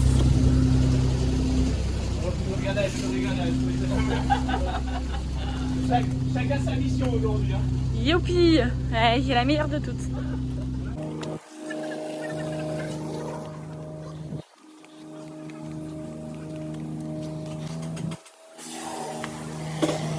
Ah, ça m'en rentre pas la gueule. Polo? Ouais. Ah, c'est là.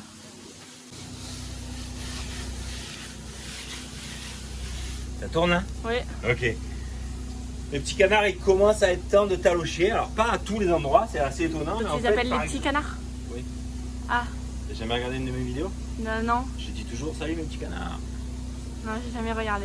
Ah, ma petite nièce qui sait même pas, qui avait jamais regardé une de mes vidéos, c'est sympa. Bon, il y a des endroits comme ça où c'est au soleil, il est temps de pré-talocher. Alors j'appelle ça comme ça, mais c'est sans doute pas le bon terme technique, mais c'est-à-dire commencer à passer la taloche. En gros, supprimer les gros défauts, éventuellement un petit peu replacer à des endroits là où c'est nécessaire de le faire. Donc là en Il y a fait, plus je de fais un batterie, hein. pré-talochage. On essaie le moins possible de faire tremper, même si de temps en temps on a besoin, hein, le petit talochon dans de l'eau, parce qu'en fait, ça peut venir altérer un petit peu la couleur de votre enduit. Si vous avez tendance à vous y prendre trop tard, par exemple, et à beaucoup mouiller votre talochon pour arriver à avoir un résultat, eh bien en fait, vous allez un petit peu faire changer la couleur de votre enduit, vous allez l'éclaircir, ok? Bien par là, Marco.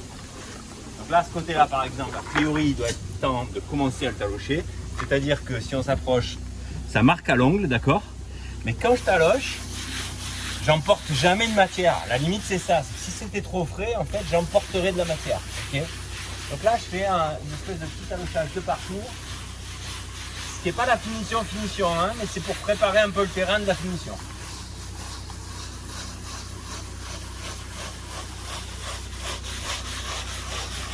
S'il y a des endroits où je sens vraiment que je suis trop sec, je mouille un tout petit peu mon talochon et je reviens faire un petit coup dessus.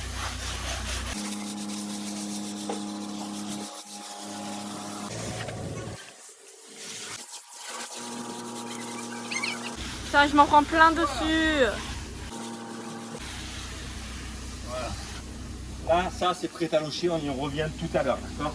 Et on continue sur le mur principal et on surveille un petit peu parce que toutes les portions que vous voyez au soleil ici, là, ben, en fait, il y a toutes les chances que ce soit le moment de venir talocher. Okay. Non, on s'en fout. Ah putain. Tu comprends au montage, hein. Fais-moi passer le truc vert là. Fais-moi passer le truc. Vincent, il va falloir mettre 2 gars au talochage. Là, les verticaux là. Ouais, toutes les portions au soleil, il faut commencer à les talocher. On n'est pas prêt de manger en fait. Pourquoi tu dis ça? Hein? Pourquoi tu dis ça? Parce qu'en fait, là, tu vois, ça devient le moment et en fait, quand c'est le moment, c'est le moment. Quoi. Ah ouais, t'es obligé d'attendre quoi. T'es obligé de le faire direct. Ouais, exactement. Yes, moi j'ai faim, hein. Tu peux prendre le relais avec Paul là.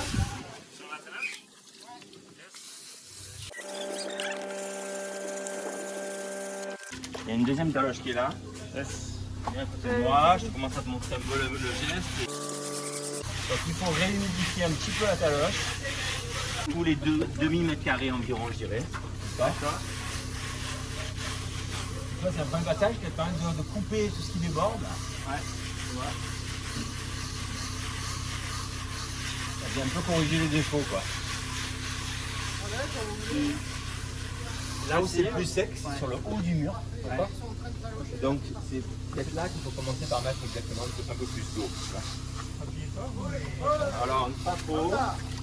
Sauf si tu as l'impression de ne pas rentrer dedans. Vas-y, fais-le, je te dis en mesure. Ah, je continue un peu plus que ça. Impeccable. Un mouvement circulaire comme ça? Ouais, mouvement circulaire, toujours le même mouvement de partout. Ça va donner à peu près le même esthétique. Et en fait là tu vois on est au soleil, donc c'est le moment de le faire. Il se peut que quand tu arrives sur une portion d'ombre, eh bien tu te dis qu'en fait c'est trop près, tu dépasses trop l'enduit, tu vois. Et pourquoi tu reposes 40 fois au même endroit? Parce que l'esthétique me plaît pas.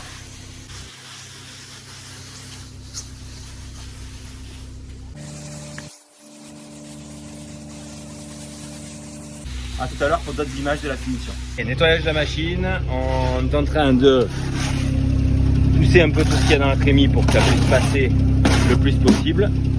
Et ensuite on va mettre les petites balles pour pousser le contenu de l'enduit dans un seau qui est là-bas au bout. L'idée c'est de récupérer la quantité de produit qu'il y a dans le tuyau. En réalité dans ces tuyaux il doit y avoir, à mon avis, il y a presque 2 sacs. Ou allez, un sac peut-être. Ou un sac et demi. Voilà. il y a une certaine quantité. Et ça, on la récupère dans ce seau parce que ça va nous servir pour la finition. On aura besoin à des moments de faire des retouches à droite à gauche. Là, on en est à un stade où derrière, ils ont commencé à la talocher en polystyrène. Vous avez vu des images de ça. Et on surveille de ce côté-là pour savoir quand est-ce qu'il va falloir le faire. Aujourd'hui, c'est moins évident de pouvoir s'arrêter tous à la même heure à midi pour déjeuner parce que il y a un moment donné où quand c'est le moment de talocher, c'est le moment de talocher. Ah, tu vas pas accélérer, ouais.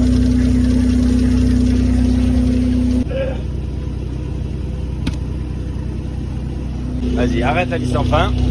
Là maintenant ce qu'on va faire, c'est qu'on va mettre un coup de karcher dans la trémie principale et dans le malaxeur en ouvrant la vanne qui est sous la trémie principale là, d'accord, pour ne pousser après dans le tuyau que de l'eau plus ou moins claire. Alors ça c'est très intéressant, on a le chef retoucheur. Hein, c'est ça les mecs qui travaillent dans les blocs opératoires, c'est les finisseurs. Ça va, comment il va le patient? Trop bien, trop bien. Ouais. Il va bien, il va bien. Il va bien. Et ce qu'il fait, il vient nous mettre des petites retouches comme ça pour venir habiller la mariée. J'appellerais ça comme ça. Il faut qu'on la rende propre la machine. Hein. Applique-toi, hein, patron. Donc là, tu as rechargé parce qu'il y avait une retouche, c'est ça. Et là, hop, Et voilà, je passe et c'est la perfection absolue. faut y croire dans la vie. Si tu penses que tu es le meilleur façadier du monde, tu le deviens. C'est comme ça. C'est comme dans beaucoup de choses d'ailleurs. Mathis, il a droit à sa petite pause. Sans doute celui qui a le plus travaillé ce matin. Et là, on a les frottasseurs en chef. Le premier qui dégrossit et les deux suivants qui font la finition. Ça fait quoi d'être les finisseurs, les gars? Ça annonce la fin. Ça annonce la fin du chantier? Oui. Bientôt l'apéro surtout. Vincent, tu les surveilles, hein? Il y a le nettoyage après. De là-haut, tu les surveilles du Mirador, hein? Comment ça, je sais pas. Je suis fatigué. Ah, là, on commence à voir la finition définitive. Nous c'est merveilleux d'affaires. Eh non, c'est parfait, les gars. Voilà, et là, comme on est un peu plus à l'ombre, en réalité, c'est encore frais, c'est juste dégrossi, mais pas fini. Voilà. Donc là, on y reviendra, mais quand ce sera le bon moment. C'est toute une affaire de timing. Là, il a mis de l'eau dans la trémie, d'accord, mais il a pré-nettoyé la trémie, donc elle est quasi propre. Pas propre, mais quasi propre. Ici, là, j'ai mis ici la boule de nettoyage, la petite balle en mousse, ok. Je remets ça comme ça. Je débranche le tuyau ici. Voilà. Et là, François, il va rallumer la machine jusqu'à ce que la balle sorte.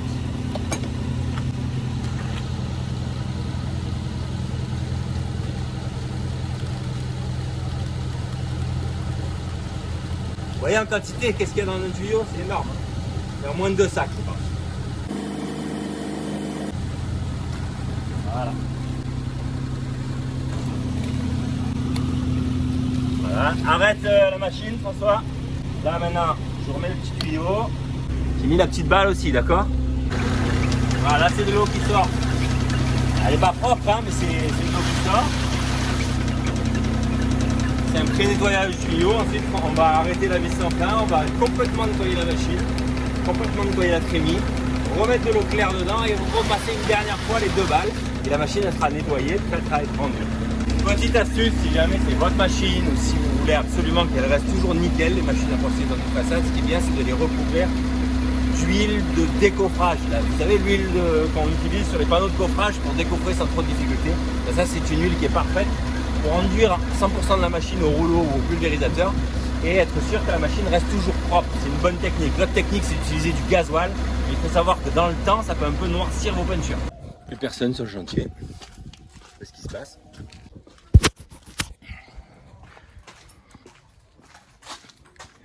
C'est déserté complètement. J'espère que ça va pas sécher. Eh oui, ils sont là, apéro. Ah les gars, j'espère que vous êtes meilleurs en barbecue qu'en façade. Nous, on sait tout faire. Tout, les barbecues, les façades. BMW. BMW.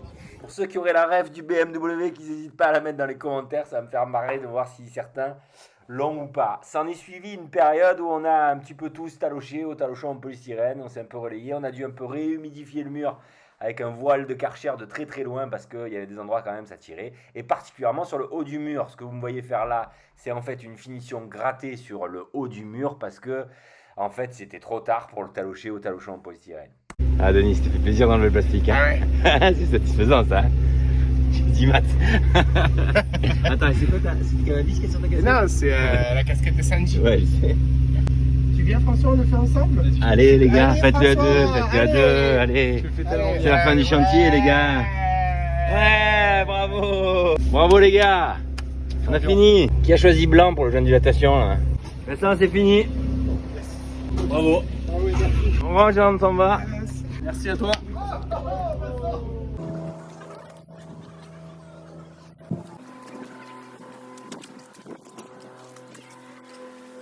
Même le début qu'on avait commencé hier et qu'on a fini aujourd'hui.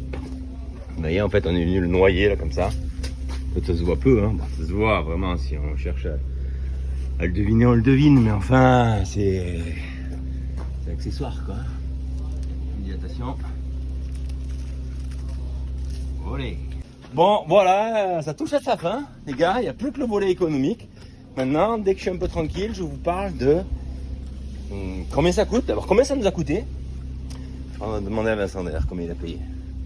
On va mettre tous les frais bout à bout, on va voir combien ça nous a coûté. On va voir aussi qu'est-ce que ça nous aurait coûté si on avait fait appel à un façadier pour se faire une petite idée de l'économie qui a été réalisée. Après, évidemment, toujours pareil, hein, quand on fait appel à un professionnel, on sait pourquoi on le fait. On passe pas son samedi et son dimanche à faire des enduits de façade, évidemment. Hein. Mais enfin, ça vous donnera une idée si toutefois un jour vous êtes amené à faire un peu de façade chez vous et que vous voulez vous lancer dans l'aventure que de louer une machine. J'espère que le message a été perçu, c'est que si vous y prenez un petit peu de temps, si vous y attachez de l'importance, si vous suivez un petit peu les préconisations, eh bien c'est pas si compliqué que ça. Même de louer ce type de machine, je vous garantis que c'est faisable. Puis accessoirement, économiquement, vous allez voir, ça vaut le coup. Hein. Mathis, chapeau, hein. T'as bien bossé aujourd'hui. Merci. Je te dis bravo.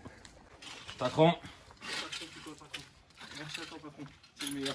Mathis, le champion. C'est vous les meilleurs les gars. Allez, bon dimanche, hein. Bonne finale de Roland Garros.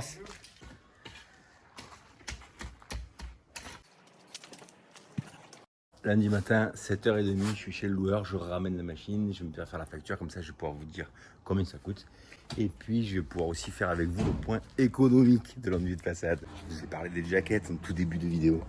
Ben ça c'est un rotor de jaquette, d'accord. Ça vient se fixer ici, là, au bout de la vis sans fin. Et ça, c'est la queue de cochon qui vient en fait dans la jaquette, cette espèce de cylindre jaune qui en fait à l'intérieur est complètement habillé d'un caoutchouc. Ah ben il y en a pas. Magnifique, on peut même pouvoir voir ça. Ça, c'est l'autre partie de la jaquette. Et là, vous voyez, en fait, c'est du caoutchouc, ça. Et ça a la forme de la queue de cochon, bah, à quelque chose près pour que ça puisse pousser. Hein. Et une dernière chose, c'est que cette jaquette, donc c'est des pièces d'usure, je vous l'ai dit en début de vidéo, et bien en fait, ces petites stries que vous voyez sur la jaquette, c'est fait pour pouvoir, avec la mâchoire qui vient l'enserrer quand on la met sur la machine, pouvoir de temps en temps la resserrer pour redonner de la puissance à la machine. Parce que comme c'est une pièce d'usure, vous imaginez bien le caoutchouc à l'intérieur, au plus il s'use, bien au plus on serre la jaquette, et évidemment, il y a un moment où on a beau serrer, il faut la changer, quoi. Voilà. Tiens, là, il y a les lances neuves. Sur les lances, il y a les vannes qui sont à changer régulièrement parce que quand après elles deviennent vraiment trop dures, l'enduit ça bouffe tout, c'est une catastrophe. Hein. Et ça c'est le petit outil, une espèce de petite lime qu'on vous loue avec pour venir nettoyer l'intérieur de la buse d'air. Parce qu'en fait à l'intérieur de la buse d'air, il y a toujours un peu d'enduit qui va, la laitance en tout cas, et elle sèche. Et au fur et à mesure de la journée, elle sèche, et puis ça finit par complètement boucher l'air. Donc de temps en temps il faut y penser, passer un petit coup de lime pour la déboucher quoi. Et là-bas on a les machines neuves qui sont à la vente. Tiens, ça c'est la même que celle que on a louée. Beau, hein? Je sais pas combien ça vaut maintenant une machine pour acheter ça. Ça va valoir plus de 20 000 € je pense. La marque que nous on a utilisée c'est Bunker, c'est toutes les machines jaunes que vous voyez là. Ça c'est une autre marque qui est très présente dans le sud de la France, mais peut-être ailleurs. Vous me direz si jamais vous êtes de la partie. C'est Probmat. L'usine qui fabrique ces machines, elle était à Saint-Anne-de-Provence, de chez moi. Et là, vous voyez, c'était un malaxeur, mais avec un basculement manuel. C'est-à-dire qu'en fait, c'est cette manette que vous basculez pour manuellement déposer l'enduit dans la trémie principale. Mais évidemment, c'est bien équilibré, hein. Ne forcez pas comme un âne. Et ça, c'est les mâchoires des jaquettes là pour les serrer. Vous voyez qu'en fait, il Il y a un écrou ici pour pouvoir le desserrer éventuellement. Et ici, on serre. Et en réalité, on serre toujours plus l'avant de la jaquette que l'arrière pour faire une sorte d'entonnoir. Ça y est, on est à la fin de ce tuto. Désolé, ça a encore une fois été un petit peu long. Mais il fallait bien que je vous montre tout. Hein, bon, on regarde combien on a payé. Ça, c'est les petits accessoires, d'accord. Frottas polystyrène. 3 unités à 1,60 €. Frottas éponge jaune, j'en ai pris 2, finalement, je ne les ai pas vraiment utilisés. Des gratons à pointe, j'en ai pris 1, 6 €, enfin 5 € après la remise, parce que là il y a une colonne de remise apparemment, et un rouleau de trame qui coûte 18 €, là j'en ai pour 46 €, ça c'est les accessoires. Maintenant, le plus important, le projeteur d'enduit, la location, eh bien on est là, location projeteur d'enduit, quantité 2, parce qu'on a travaillé 2 jours, 149 € hors taxe, ce qui fait un total de 300 balles, ce qui fait un total TTC de 360 €. En réalité, ça fait donc en gros 400 € avec les petits accessoires de pose et de fourniture. On va passer en revue les coûts que l'on a eu sur ce chantier. Là, vous venez de voir les coûts de la machine et des accessoires. On va y ajouter les sacs. Les sacs, attention, ils les ont achetés chez Leroy Merlin. Ils ont acheté 130 sacs, mais on en a ramené 15 à la fin du chantier. Parce qu'en réalité, on n'en a pas eu besoin. On a fait 150 mètres carrés au total. Attention, c'était des sacs de 20 kg. Compte tenu du prix que Vincent m'a donné, je pense qu'en réalité, c'est pas forcément une bonne affaire de les acheter chez Leroy Merlin. Il existe des fournisseurs spécialisés de produits de façade chez lesquels vous allez trouver plutôt des sacs de 25 kg que de 20 kg et plutôt à 8 € hors taxe le sac que 12 € TTC chez Leroy Merlin. Je vous laisse faire la différence entre l'hors taxe et le TTC, mais bon, à noter qu'on peut sans doute acheter un tout petit peu mieux ces sacs. En pratique, sur ce chantier, on a dépensé 115 sacs à 12 € le sac, ce qui fait 1380 € TTC. Ça, c'est le coût de la matière. La consommation moyenne de ce type de projection et ce type de finition, c'est-à-dire frotassé, c'est entre 15 et 17 kg par mètre carré. Ça, c'est à noter par rapport à vos achats et aux préparatifs. Attention, on en commande toujours un petit peu plus pour garder quelques sacs au frais, histoire de, s'il y a besoin d'y revenir quelques temps après. Attention néanmoins de ne pas en stocker non plus sur des trop longues durées. La durée de préemption de ces sacs, initialement, c'est 1 an. Mais je pense que ça peut durer jusqu'à 2-3 ans. Au-delà, c'est incertain et il faut les stocker dans un endroit très très sec. Donc, si on revient maintenant au coût de ce que ça nous a coûté, 1380 € d'enduit, 400 € de location de machines et les divers accessoires, et une quarantaine d'euros pour du gasoil et des faux frais. Ça fait un total de 1820 € TTC. Voilà le total de ce que ça a coûté en termes de matière, de produits, de location, de besoins. Ce qui fait un coût pour les bricoleurs que vous êtes quand vous devez faire un petit budget par rapport à des mètres carrés d'enduit de façade. Ramenez ça au mètre carré, ça fait à la grosse louche 12 € TTC par mètre carré. Ça, c'est ce que ça va vous coûter. Sur ce chantier, en toute transparence, eux, ça leur a coûté un peu plus cher parce qu'il y avait ma main-d'œuvre à moi. Il y avait ma main-d'œuvre des 2 jours, 2 fois 300 €, ça fait 600 € hors taxe, plus des allers-retours chez le fournisseur de machines pour aller réserver la machine d'une part, c'était pas à côté de chez moi, pour aller la récupérer et pour la ramener le lundi matin. On arrive à un total de 200 € hors taxe en plus des 600 €, soit un coût total pour ce chantier-là chez mes amis de 2700 et des poussières, soit en gros 18 € le mètre carré. On parle là bien de prix en TTC. Il y a des subtilités au niveau des taux de TVA. Là, étant donné que je ne vends que ma main d'œuvre, je suis obligé de facturer à 20%, donc ça fait un peu monter la note. Mais peu importe, ça n'a pas vraiment d'importance. Ce qu'il faut maintenant se poser comme question, c'est quel est le coût d'une façade? Quel est le prix de marché des façadiers? Moi, je vais pouvoir vous parler que de mon secteur, d'accord? Et il se trouve que j'ai un très bon ami qui s'appelle Marc, qui est façadier, et donc grâce à lui, j'ai pu un peu avoir les tarifs d'aujourd'hui en 2023. Il se trouve que l'enduit de façade, je pense qu'il faut le payer entre 27 et 30 € hors taxe par mètre carré pour ce type de finition. Attention, ça c'est pour un chantier standard, c'est-à-dire une petite villa, petite extension, un mur de clôture. Si demain on parle d'un immeuble dans le centre-ville de Marseille par exemple, avec une location d'échafaudage, un montage, etc., il y a plein de petites choses qui peuvent faire évidemment augmenter le prix. Attention aussi par rapport aux régions, souvent quand je donne des tarifs, eh bien on me dit ah mais en région parisienne c'est pas du tout ça le prix. Ben, oui, mais en région parisienne je ne sais pas ce qui se pratique, donc je peux pas vous renseigner, je suis désolé, mais évidemment que selon les régions il y a des différences de tarifs. Là je vous donne des tarifs dans le sud-est de la France pour des façadiers qui ont besoin de couvrir leurs frais et de gagner leur vie correctement. Ça me paraît être un tarif raisonnable. Par curiosité, si on avait fait faire du coup à 28 € hors taxe par mètre carré, c'est 150 mètres carrés d'enduit de façade, eh bien on arriverait à un total de 4620 € TTC. Bon, évidemment on fait une économie, c'est pas non plus incroyable, hein. Je vous laisse juge de savoir s'il vaut mieux passer son week-end à faire ça ou pas. Ça, c'est chacun qui prendra sa décision en fonction, d'accord? Dernière chose, je vous avais dit que je vous parlerai de la petite expérience que j'avais en matière d'enduit de façade. C'est évident que je ne suis pas façadier, et d'ailleurs, s'il y a des façadiers, et Marc en fera partie, qui regardent la vidéo, je vous invite à apporter dans les commentaires des petites choses que peut-être vous feriez différemment, ou des petites astuces que vous auriez en plus à partager. Je le dis souvent à ceux qui regardent des tutos de mise en œuvre sur Internet, enfin sur YouTube en particulier, il ne faut pas hésiter à aller regarder les commentaires. Dans les commentaires, souvent, quand on est vraiment intéressé par un sujet, on y trouve plein d'infos complémentaires qui, selon moi, sont très bonnes à prendre. C'est pas un cours sur la façade, je suis pas façadier, d'accord? Je vous montre juste et je partage la manière dont moi j'ai fait ce chantier.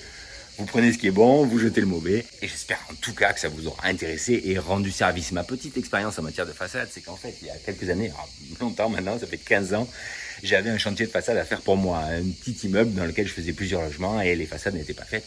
J'avais beaucoup de mètres carrés, j'avais, je crois, dans mon souvenir, entre 500 et 700 mètres carrés de façade.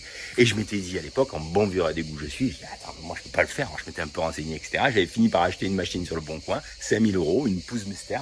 Et en fait, j'ai fait ce chantier avec cette machine et je l'ai gardé quelques années parce que ça m'avait pas mal amusé au final d'avoir un peu appris la chose et de l'avoir utilisé. J'avais fait quelques chantiers de façade par-ci par-là, principalement pour moi. Et puis je l'ai revendu. Tu as noté une chose, c'est que sur ce genre de matériel professionnel, quand c'est un peu vieux, parce qu'à ces prix-là, c'est un peu vieux, hein, d'accord? Il faut pas s'attendre à une peinture rutilante comme la machine qu'on a louée. Eh bien, ça ne décote pas. Si la machine est en état de fonctionnement, si vous l'avez entretenue correctement, eh bien vous allez acheter 5000 € un jour, 5 ans après, vous allez la revendre 5000 €. C'est comme ça. Donc c'est pas un mauvais calcul, d'accord?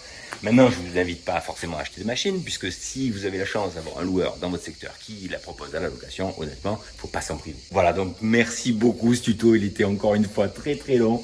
J'espère vraiment qu'il va trouver son public et que si vous êtes là jusqu'à la fin de la vidéo, c'est que ça vous a apporté des éléments et que ça vous a intéressé. N'hésitez pas à liker ma vidéo si elle vous a plu, de vous abonner si le cœur vous en dit, et je vous dis à très vite pour d'autres tutos. Bye bye.